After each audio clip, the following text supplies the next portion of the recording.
오늘 말씀을 통해 이제 성전에 대한 이야기가 열왕기 상에서 진행이 됩니다.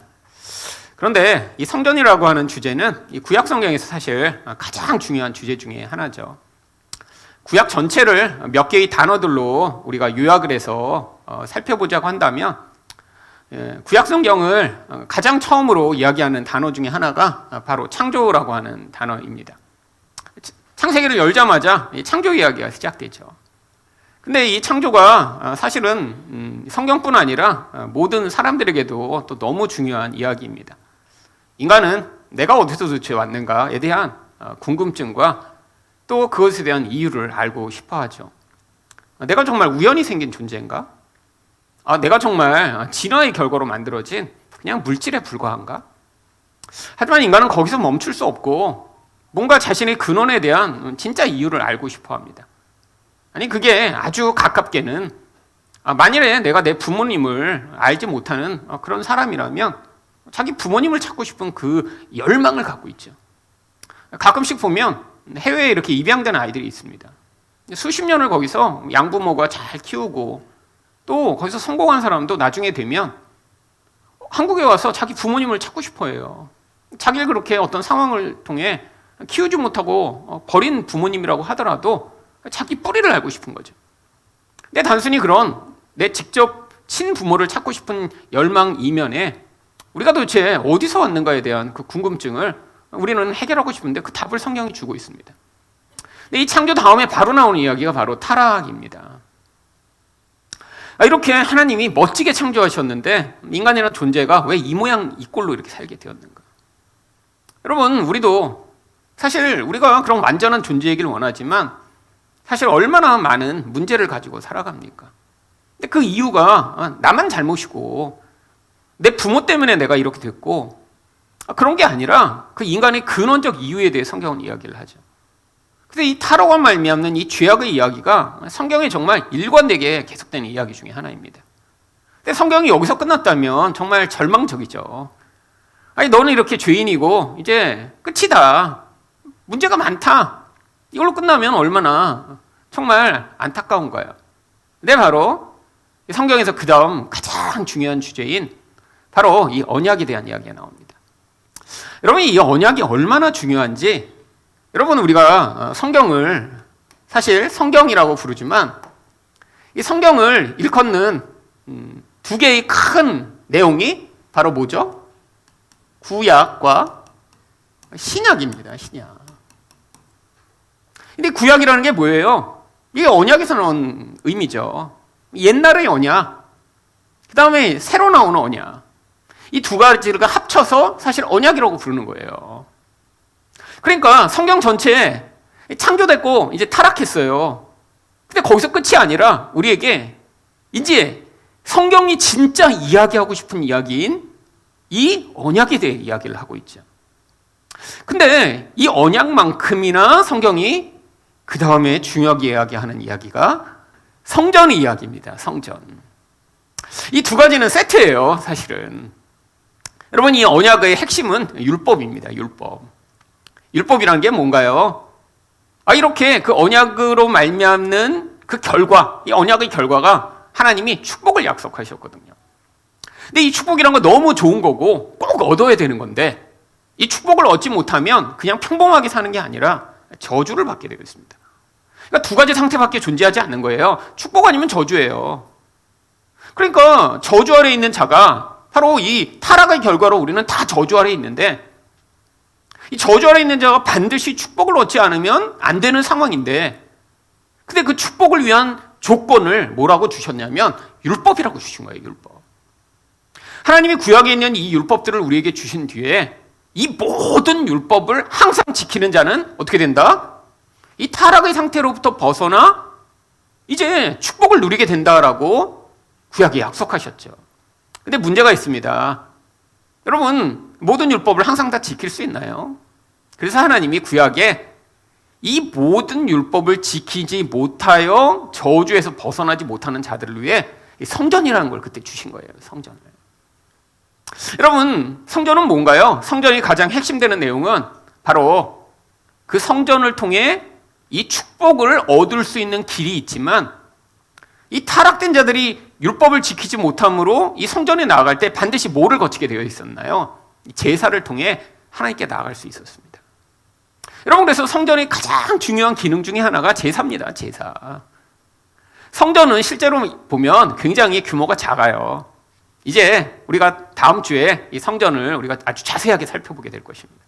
그래서 성전의 크기를 보면 지금 우리는 그림으로 엄청나게 클 것 같다는데 실제로 지금 한국에 있는 이런 대형 교회들의 사이즈에 비하면 진짜 아주 조그맣니다. 이 대형 교회들 얼마나 엄청난 교회들 많아요. 근데 그 지성소는 실제로 몇 미터 되지도 않아요. 하나님이 계시는 곳은. 근데 그게 중요한 게 아니라 이 성전의 제일 중요한 기능 중에 하나는 거기에서 하루에도 수백 수천 마리의 짐승이 죽임을 당하는 제사가 그 성전의 가장 중요한 기능이죠. 이 제사를 통해 뭘 할 수 있는 거예요? 율법을 다 지키지 못해 죽을 수밖에 없는 자들이 죄 사함을 받고 하나님을 만나 하나님으로부터 축복을 얻어낼 수 있는 이 방법을 성전을 통해 하나님이 주신 거죠. 여러분, 그래서 이 언약과 성전은 뗄래야 뗄 수가 없는 하나의 이야기입니다. 근데 이 두 가지가 또 무슨 이야기예요? 복음의 이야기죠. 여러분, 우리 또한 하나님의 백성인데 여러분, 우리는 늘 죄를 짓습니다. 근데 이 죄라는 건 하나님의 그 놀라운 축복과 함께 할 수 없어요. 우리도 이 죄 때문에 늘 고민하죠. 그리고 내가 노력한다고 이 죄를 벗어날 수 있는 게 아닙니다. 죄는 내적인 거예요. 물론 우리가 외적으로 어떤 나쁜 짓은 안 할 수 있습니다. 그리고 여기 계신 분들은 그런 드러난 나쁜 짓은 잘 안 하는 분들만 여기 계신 줄 믿습니다.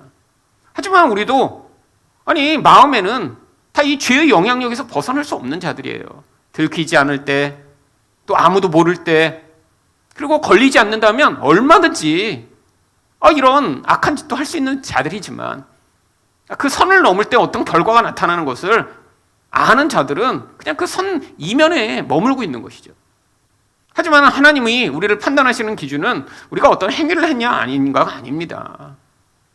여러분, 그렇기 때문에 우리도 다 이 율법의 판단에 의하면 하나님의 생명을 누릴 수 없는 이 저주받은 상태로 살다가 끝날 수밖에 없는 자들인데 하나님이 바로 예수 그리스도로 말미암는 바로 이 죄사함의 길을 우리에게 주셔서 그 하나님의 생명을 누릴 수 있는 방법을 주신 것을 바로 구약의 그림으로 우리에게 보여주는 것이죠. 여러분, 구약은 여기서 머물지 않고 또 그 다음에 이렇게 생명을 누린 자들이 어떻게 살게 되는지를 보여주고자 이 왕권 이야기를 하고 있는 것입니다.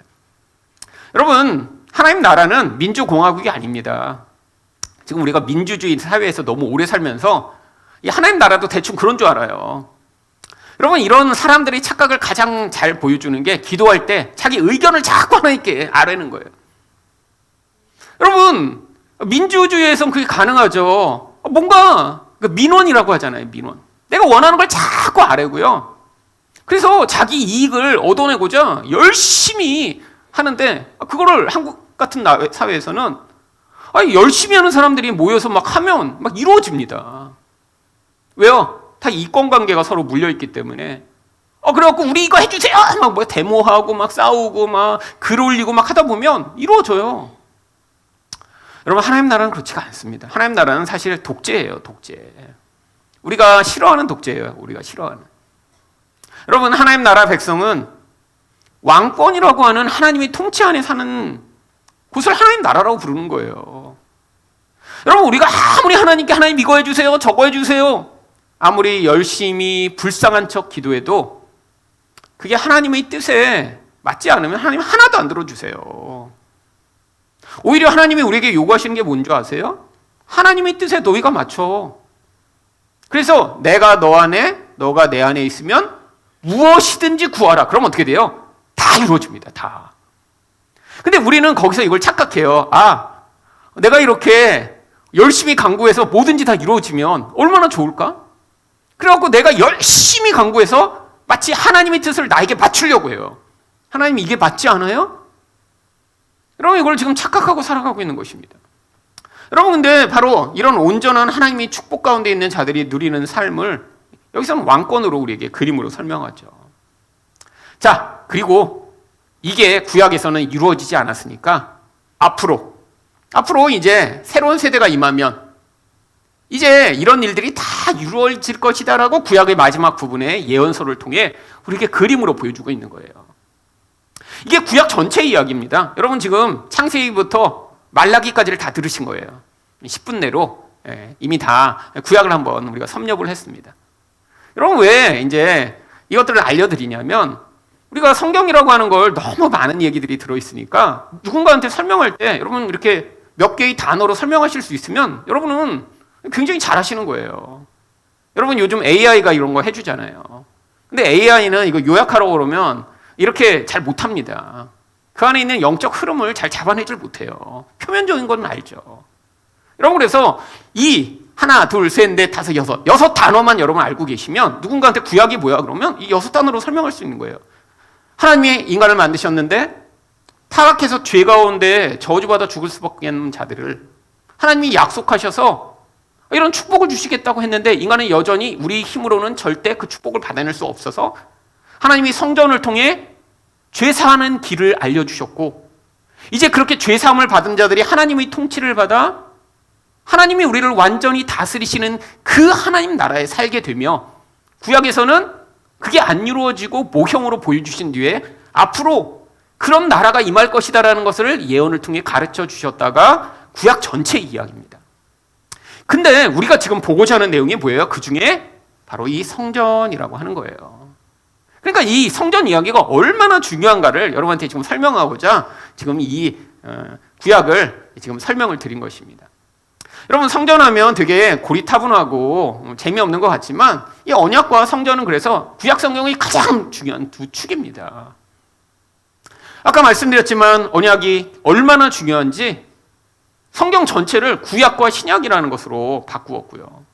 그리고 이 언약이라는 것으로 해결되지 않는 그 복음의 내용을 이 성전에 담아 우리에게 그림으로 보여주고 있는 것이죠. 여러분, 그래서 이 성전이 지어진다는 것은 아주 중요한 의미를 가지고 있습니다. 구약에 왜 이렇게 건축 이야기를 아주 상세하게 기록했나? 성경을 보면 어떻게 보면 우리가 몰라도 될 만한 얘기가 굉장히 많이 나와요. 뭐 방은 어떻게 만들었고, 뭐 얼마나 많은 재료가 사용됐고, 어디는 뭘로 지었고. 근데 이 성전의 이야기가 나오기 전에 이미 출애굽기나 이런 데서 한번 이 성전의 모형이 되었던 성소 이야기에서 또 자세하게 그 이야기가 나왔습니다. 이 성전과 이 성소는 사실 같은 선상에 있는 거예요. 그 성소를 만들 땐 이렇게 확고한 성전을 만들 수가 없어서 하나님이 이 하나님 나라의 그림과 모형을 성소를 통해 한번 보여주신 뒤에 이제 나라가 완성이 되고 이제 이런 구체적인 것으로 우리에게 그림을 보여주실 때가 돼서 성전을 짓게 하신 거죠. 여러분, 이 성전을 또 많은 사람들이 오해를 합니다. 예전에 제가 어느 이제 교회에 이제 집회를 그때는 이제 학생이었죠. 이제 학생들 집회를 이렇게 한다고 그래서 이제 제가 가르치던 아이들과 이제 거기 어디 수련회 장소에 데리고 갔어요. 근데 이제 뭐 강사님이 오셔서 이 강단에서 이렇게 이제 마이크로 이제 집회를 하시고 이제 소고부를 한다고 그랬는데 아이들이 굉장히 많이 왔습니다. 그래갖고 이제 소고부를 해야 되는데 자리가 모자란 거예요. 그래갖고 이제 몇몇 아이들이 이 강단에 이제 올라가서 거기 이렇게 동그랗게 앉았어요. 근데 그 교회에 목사님이 뛰어오시더니 마이크를 잡고 막 얘네들을 마치 성경에서 예수님이 이 채찍으로 장사치들 쫓아내듯이 앞에 있는 애들 다 막 때리면서 내쫓으시는 거예요. 그래서 하신 말씀이 거룩한 강단에 어떻게 올라올 수 있냐고. 내가 이 교회를 개척한 지 40년 동안 이런 더러운 발이 여기 올라온 적이 없는데 어떻게 너희들이 올라올 수 있냐고. 저희가 가서 첫날 은혜 받고 애들이랑 다 그랬다가 그 다음에 그냥 완전히 그냥 은혜가 다 사라져 버렸어요. 그 말 한마디에. 그분은 이 자리가 성전이라고 생각하신 거예요. 그래서 거기는 좀 약간 조금 덜 거룩하고 여기는 강단이니까 훨씬 더 거룩하고. 근데 이 자리는 누구만 올라올 수 있어요? 목사만. 거룩한 목사만. 마치 구약시대에 대제사장만 지성소에 들어갈 수 있듯이 갈 수 있다고 생각하죠. 여러분, 이게 인간이 가지는 가장 큰 오해 중에 하나입니다. 여러분, 이스라엘 백성들은 아직도 그렇게 생각하고 있어요. 여러분 제가 말씀드렸잖아요.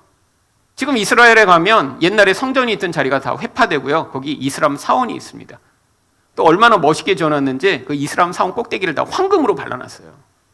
아마 갈수록 이 값어치가 점점 올라갈 것 같아요. 요즘 금 가격 엄청 비싸다면서요. 그걸 다 황금으로 발라놨어요. 그 꼭대기를. 해서 우리가 거기를 뭐라고 부릅니까? 황금 도움이라고 부르죠. 근데 이스라엘 백성들한테는 너무 가슴 아픈 거예요. 이게 다 회파된데 지금 이스람 사원이 거기 서 있잖아요. 그래갖고 그 황금돔이 바로 눈앞에 보이는 한 100m 떨어진 곳에다가 이스라엘 예루살렘 성전 박물관을 지어놓고요. 앞으로 우리가 그 자리를 빼앗아서 그 자리에 다시 성전을 세우면 그 성전에 들어갈 모든 기물을 다 황금으로 만들어 그 성전 박물관에 전시해 놓고 있습니다. 삽 같은 것도 다 황금으로 만들어놨어요. 황금으로. 여러분, 그 사람들은 이 성전이 지금 지어지기만을 기다리고 있죠. 근데 기독교인들 가운데도 그렇게 생각하는 사람들이 있습니다. 나중에 예수님이 오시기 전에 그곳을 이 이스라엘 백성들이 빼앗게 되고 거기에 다시 성전이 지어질 것이라고요. 여러분, 만약에 그런 일이 일어나면 성경은 다 가짜가 되어버리는 거예요. 왜요? 여러분, 성경이 우리에게 명확하게 이야기하고 있습니다. 성전이 무엇인지. 여러분, 성전은요 이런 공간이 아니에요. 여러분, 성전의 가장 큰 본질이 뭐죠? 하나님이 그의 백성과 함께 하시는 것이 성전입니다. 하나님이 계시는 곳이 성전이에요. 여러분, 신학시대에 이제 하나님이 누구와 함께 하시죠? 하나님이 백성과 성령으로 함께 하십니다. 옛날에는 하나님이 함께 하실 수가 없었어요. 여러분, 그래서 구약 성경에 여러분 보시면 많은 하나님의 사람들이 나옵니다. 근데 구약 성경에 보면 예를 들면 하나님 사람 가운데 다윗이 있었다고 해요. 가장 성령 충만한 사람 중에 한 명이죠. 이 다윗과 같은 사람이 있었어요. 그래서 다윗이 많은 이 하나님의 함께 하심으로 말미암아 많은 일들을 했죠. 노래도 짓고, 여러분 시편 가운데 정말 엄청나게 많은 내용들이 다윗이 성령과 함께하여 영감을 받아 지은 내용들입니다. 그래서 성령 충만하다라는 표현들이 많이 있고요. 그런데 구약에서는 하나님이 다윗과 함께 하시는데 어떻게 함께는 하실 수 없었냐면 그의 영혼에 함께 하실 수는 없었어요. 그래서 구약 성경에서는 하나님의 신 성령이 임하시다라는 표현을 그 안에 들어와 거하시다라는 표현으로 표현하지 않고 영어로 보면 항상 The Holy Spirit is upon him. 이 upon이라는 단어를 구약 성경에는 항상 씁니다. 그러니까 하나님이 성령이 오시긴 오셨는데 이 안에 들어와 계신 게 아니라 upon이라는 건 뭐예요? 뭐뭐뭐뭐 위에라는 표현이에요. 그러니까 성령이 이 위에 이렇게 오셔갖고 이 다윗을 다스리시긴 했는데 이 마음의 중심에는 계실 수가 없었던 거죠. 왜요? 죄가 아직 해결 안 됐으니까요. 여러분, 그러니까 죄는 영적인 겁니다. 이 영혼의 중심에서 죄가 인간의 본질 안에 있으니까 그 죄가 있는 곳에 성령이 들어와 함께 하실 수가 없었던 거예요.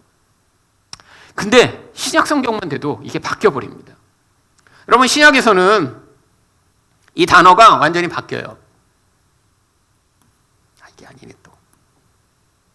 자, 신약에서는 어떻게 바뀌죠? 신약에서는 또 똑같이 성령이 함께 하신다라고 할 때 성령이 is in him. 자, 이 in이라는 단어로 신약 성경에서는 성령이 오셨다라고 표현하죠. 이거를 한글로는 뭐라고 번역하면 그래서 내주하셨다 혹은 임하셨다 이렇게 표현하는 것입니다. 왜요? 죄가 이제 예수 그리스도로 말미암아 해결됐으니까요. 그러니까 이제 우리가 하나님을 만나러 어디를 가야 되는 게 아니에요. 이 죄가 해결된 그 사람 안에 이젠 마음에 이 죄가 있던 자리가 해결되고 나니까 성령이 들어와서 그 사람과 함께 하실 수 있게 된 거예요. 자, 성령 하나님이 인간과 함께 하시기 때문에 이제 인간을 뭐라고 부르는 거예요? 성경이 성전이라고 이제 부르는 겁니다. 성전. 여러분, 우리가 성전입니다. 우리가 성전. 근데 내 하나만 성전인가요? 여러분, 여기에 예수님을 믿는 모든 자들에게 성령이 와 계시고, 그 성령이, 그래서 우리가 이렇게 함께 모인 자리에 지금 성령이 함께 계시다면 우리는 어떤 자들이에요? 같은 성령과 함께 이 자리에 와 있는 자들로 우리들이 모여 있는 이곳이 그래서 성전이 되는 거죠. 여러분, 이건 그냥 공간에 불과한 거예요. 여기가 성전이 아닙니다. 그래서 이 신약의 성전은 결국 하나님의 백성들이며 하나님의 백성들이 모여 있는 교회가 결국 성전이 되는 거죠. 여러분, 결국 이 구약에 있는 이 성전을 짓는 이야기는 결국 하나님의 백성들이 지어지는 이야기며 교회가 세워져 나가는 이야기입니다. 그러니까 어떤 건물을 아름답게 짓는 것, 물론 교회 건물 아름다우면 좋죠. 하지만 거기에는 큰 의미가 부여되지 않는 거예요. 지금 이 구약에 나오는 이 모든 이야기는 하나님이 어떻게 하나님의 백성들을 구원해 이런 하나님이 함께하는 자들을 되게 만드시며 또한 교회를 하나님이 어떻게 세워나가실까를 미리 그림으로 우리에게 보여주시고 있는 것이죠. 그렇다면 오늘 5장에서는 이 솔로몬이 이 성전을 짓기 위해 이제 준비를 시작합니다. 그리고 본격적으로 6장에서 이제 성전을 짓기 시작하죠. 그래서 이 성전을 짓기 위해 이제 몇 가지 조건들이 필요합니다. 그래서 첫 번째로 필요한 조건이 외적인 협력을 받는 것이죠. 여러분, 이스라엘은 사실 굉장히 작은 나라입니다. 우리가 성경에서 계속 봐서 그렇지 사실은 이 한국, 이 대한민국도 그렇게 큰 나라가 아닌데 경상남북도 정도밖에 안 되는 아주 작은 크기고요. 그러니까 이 성전을 짓는데 필요한 것들이 그렇게 많지 않았어요.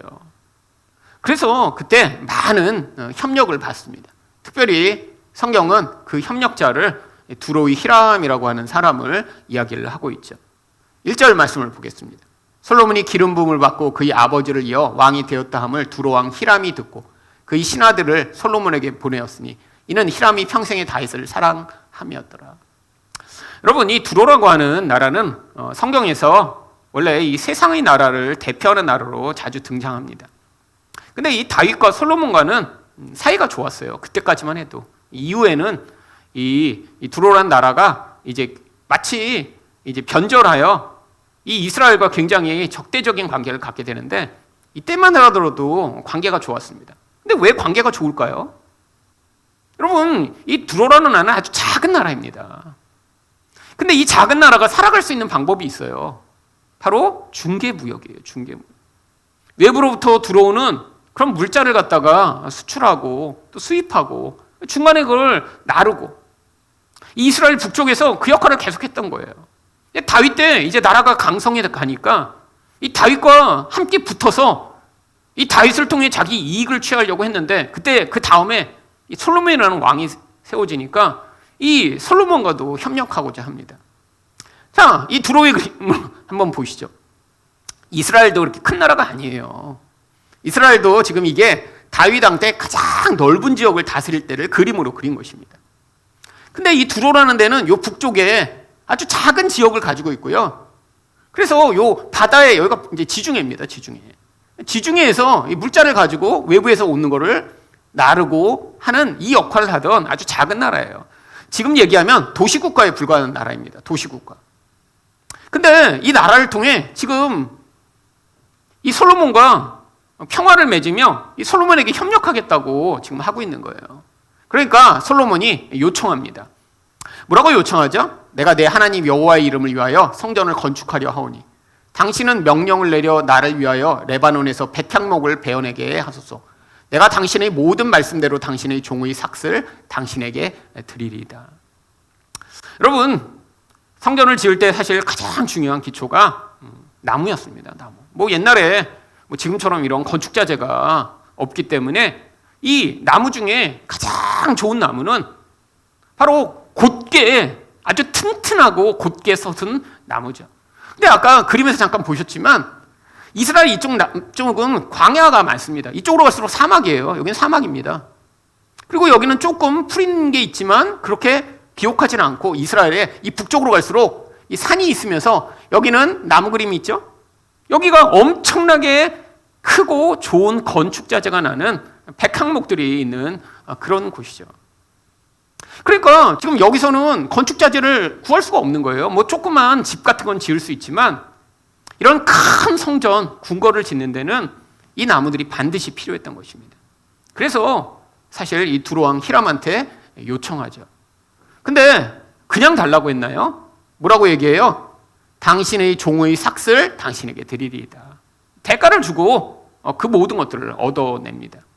나중에 보면요, 이제 뭐 5장에도 나오지만 뭐 음식도 주고요, 기름도 주고요, 심지어는 이 성전 건축이 다 마무리된 다음엔 이 윗부분에 있는 땅도 줍니다. 땅도 줘요.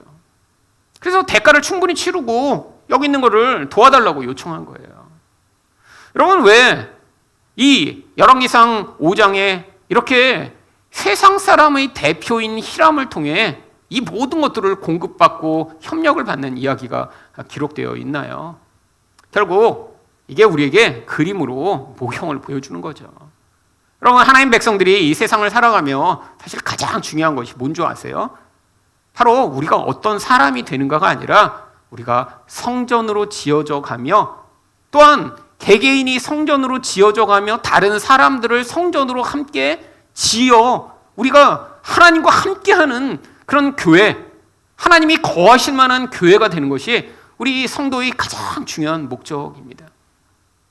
여러분, 인생을 살며 많은 사람들이 착각하는 게 있어요. 예수를 믿으면서 내가 어떤 사람이 더 멋지고 성공하는 사람이 되기 위해 하나님이 필요한 사람들이 있습니다. 여러분, 이런 사람들은 대부분의 기도도 어떻게 되어 있죠? 하나님, 내가 이거 하는데 이걸 도와주세요. 내 자녀 이렇게 되는데 도와주세요. 이런 사람들의 모든 중심에는 뭐가 있어요? 내가 있는 거예요. 여러분, 이거는 기독교가 아닙니다. 여러분, 기독교는 저주의 상태 가운데 있는 우리를 향해 하나님이 이런 놀라운 은혜를 베풀어 주셨는데 이제 내 인생에서 모든 것을 다해 내가 바로 이런 하나님 나라의 이런 성전으로 지어져 가기 위해 하나님 내가 모든 것들을 사용하겠습니다 하며 하나님과 동행하는 인생을 연습해 나가는 과정이 그게 하나님 백성의 인생의 가장 중요한 첫 번째 목적인 거예요. 여러분, 이게 여러분이 무슨 직업을 갖는지 어떤 가정에서 어떤 삶을 사는지보다 훨씬 더 중요한 일입니다. 여러분, 우리가 자녀를 키우는 가장 중요한 목적도 뭐죠? 여러분, 그 자녀가 하나님과 동행하는 사람이 되어 나중에 그의 존재 안에 하나님과 함께하는 그 영광이 드러나는 인생이 되도록 우리가 그 자녀들을 키우는 거예요. 여러분, 자녀를 어느 학교에 보내는지 어느 직장에 취직시키는지가 우리 인생의 목적이 아닙니다. 여러분, 그거는 노력하면 조금 바뀔 수 있어요. 부모가 관심을 기울이고 열심을 기울이면 뭐 대학교가 더 좋은 데로 갈 수도 있고요. 뭐 더 좋은 길로 갈 수도 있겠죠. 아니, 세상 사람들은 그런데 굉장히 아주 예민합니다.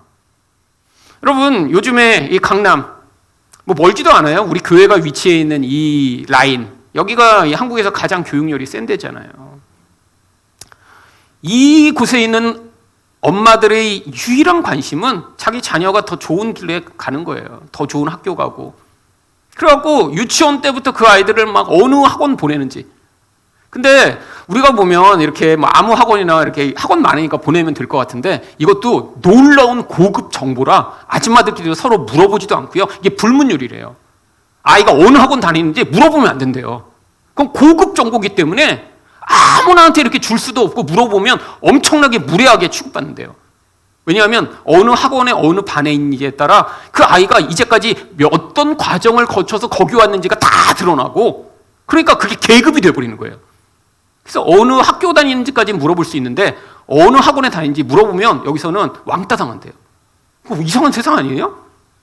근데 사람들이 유일한 관심이 뭐예요? 내가 있는 모든 자원을 동원해 이 아이가 한 단계 더 높은 단계로 나아가기 위해 몸부림을 치는 거예요. 여러분, 그래서 요즘 이 동네에 사는 아줌마들이 아이가 고3이 되면 1억 원짜리 마이너스 통장을 만든다고 합니다. 왜? 1년 동안 한 1억 정도 마이너스 통장에서 써야 그래야 더 좋은 학교에 갈 수 있다고 생각해서, 그럼 마이너스 통장이라는 건요, 인생에 내가 가진 자원을 다 쓰고 그게 안 돼서 마지막 수단으로 쓰는 게 마이너스 통장이잖아요. 저도 결혼할 때 돈이 없어서 마이너스 통장 그때 한번 만들어 봤습니다. 얼마나 돈이 없는지, 결혼을 해야 되는데 돈이 없으니까 어떻게 해요? 그래서 내 인생의 결혼은 진짜 내 인생에 너무 중요한 거라 마이너스 통장 만들어서 결혼했어요. 그러니까 그런 때 쓰는 거예요. 결혼은 해야 되는데 돈 없을 때. 여러분, 근데 자식을 좋은 학교 보내겠다고 1억짜리 마이너스 통장 만들어서 보내는 엄마들이 그렇게 많대요. 여러분, 이게 세상입니다. 하나님의 백성들은 어떻게 살아야 돼요? 여러분, 그런 인생에 보면 나도 그렇게 하고 싶은데, 여러분, 이건 세상 사람처럼 살아가는 거죠.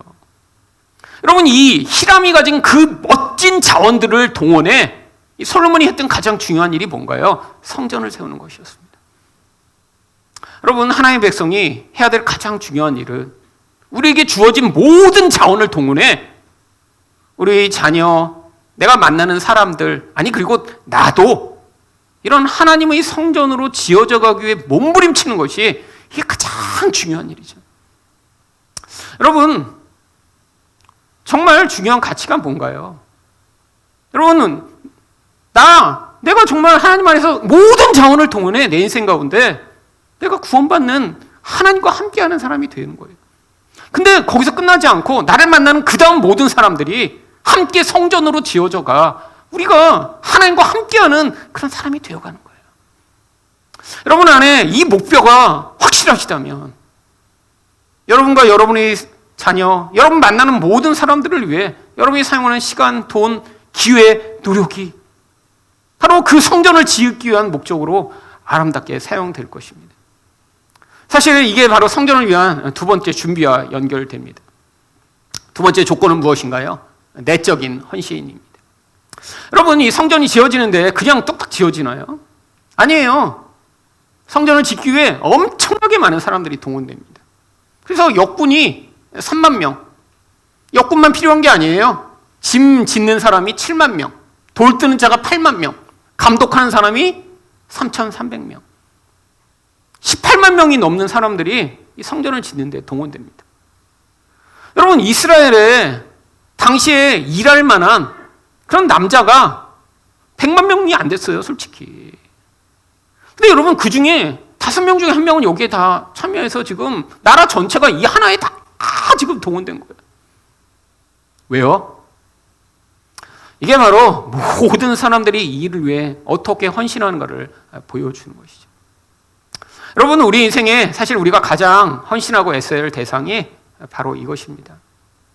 여러분, 많은 사람들이 착각해요. 내 커리어를 이루고 내가 얼마나 재산을 증식하고 내가 얼마나 훌륭하고 성공하는 사람이 되는가, 이게 모든 세상 사람들의 관심이죠.